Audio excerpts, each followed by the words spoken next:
ಎಂಟು ಫೆಬ್ರವರಿಯವರೆಗೆ ನಡೆದ ಅಂತಾರಾಷ್ಟ್ರೀಯ ಕಿಕ್ ಬಾಕ್ಸಿಂಗ್ ಕ್ರೀಡೆ 2026ರಲ್ಲಿ ದಿಲ್ಲಿಯಲ್ಲಿ ನಡೆದ ಅಂತಾರಾಷ್ಟ್ರೀಯ ಕಿಕ್ ಬಾಕ್ಸಿಂಗ್ ಕ್ರೀಡೆಯು KD ಜಾಧವ್ ಒಳಾಂಗಣ ಕ್ರೀಡಾಂಗಣದಲ್ಲಿ ಈ ಕಾರ್ಯಕ್ರಮ ಜರುಗಿತು. ಇಂದಿರಾ ಗಾಂಧಿ ಭವನ ಹೊಸ ದಿಲ್ಲಿಯಲ್ಲಿ ನಡೆದಿರುತ್ತದೆ. ಈ ಒಂದು ಅಂತಾರಾಷ್ಟ್ರೀಯ ಕ್ರೀಡೆಯಲ್ಲಿ ಕರ್ನಾಟಕ ರಾಜ್ಯದಿಂದ ಒಟ್ಟು 16 ಕ್ರೀಡಾಪಟುಗಳು ಭಾಗವಹಿಸಿದ್ದು, ಬೀದರ್ ಜಿಲ್ಲೆಯಿಂದ 2 ವಿದ್ಯಾರ್ಥಿಗಳು ಭಾಗವಹಿಸಿರುತ್ತಾರೆ. ಒಂದು ಕುಮಾರ್ ಮೊಹಮ್ಮದ್ ಪರ್ವೇಜ್ ಖಾನ್, ತಂದೆ ಡಾಕ್ಟರ್ ಮೊಹಮ್ಮದ್ ಅಯಾಜ್ ಖಾನ್.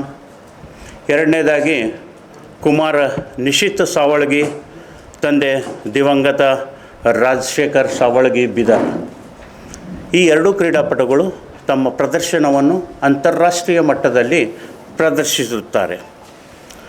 ಅದೇ ರೀತಿಯಾಗಿ ಇಲ್ಲಿ ಮುಖ್ಯವಾಗಿ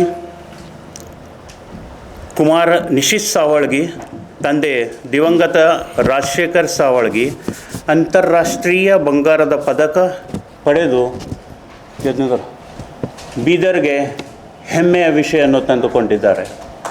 ಇವರ ಕಾರ್ಯವೈಖರಿಯನ್ನು ನೋಡಿದರೆ ಇಡೀ ಭಾರತದ ಹೆಸರು ಗಳಿಸಿ, ಕರ್ನಾಟಕದ ಹೆಸರು ಗಳಿಸಿ, ನಮ್ಮ ಬೀದರ್ ಜಿಲ್ಲೆಯ ಹೆಮ್ಮೆಯನ್ನು ಹೆಚ್ಚಿಸಿದ್ದಾರೆ.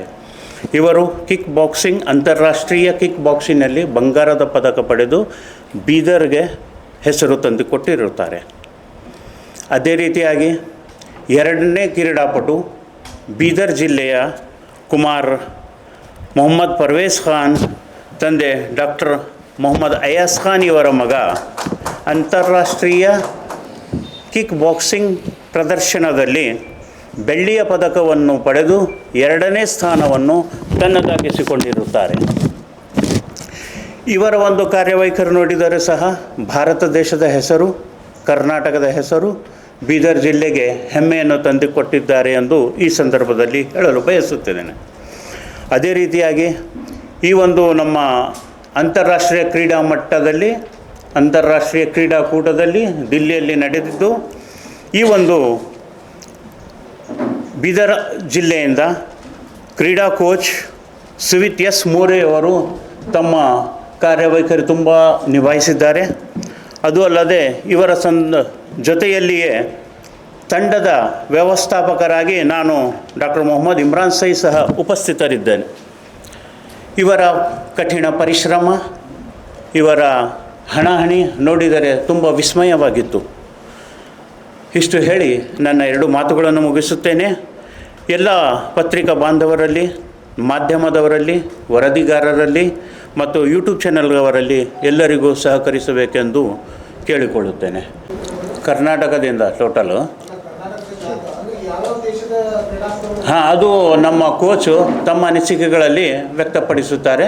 ನಾನು ಈ ಮುಂದಿನ ಒಂದು ಕಾರ್ಯಕ್ರಮಕ್ಕೆ ನಮ್ಮ ಕೋಚು ಡಾಕ್ಟರ್ ಸುವಿತ್ ಮೋರೆ ಅವರಿಗೆ ನಾನು ಮೈಕನ್ನು ವಹಿಸ್ತೇನೆ. ಅವರು ವಿವರವಾಗಿ ತಮ್ಮನ್ನು ಹೇಳುತ್ತಾರೆ. ಅದೇ ರೀತಿ ಎಲ್ಲರಿಗೂ ಸ್ವಾಗತವನ್ನು ಕೋರಿ ನನ್ನ 2 ಮಾತುಗಳನ್ನು ಮುಗಿಸುತ್ತೇನೆ.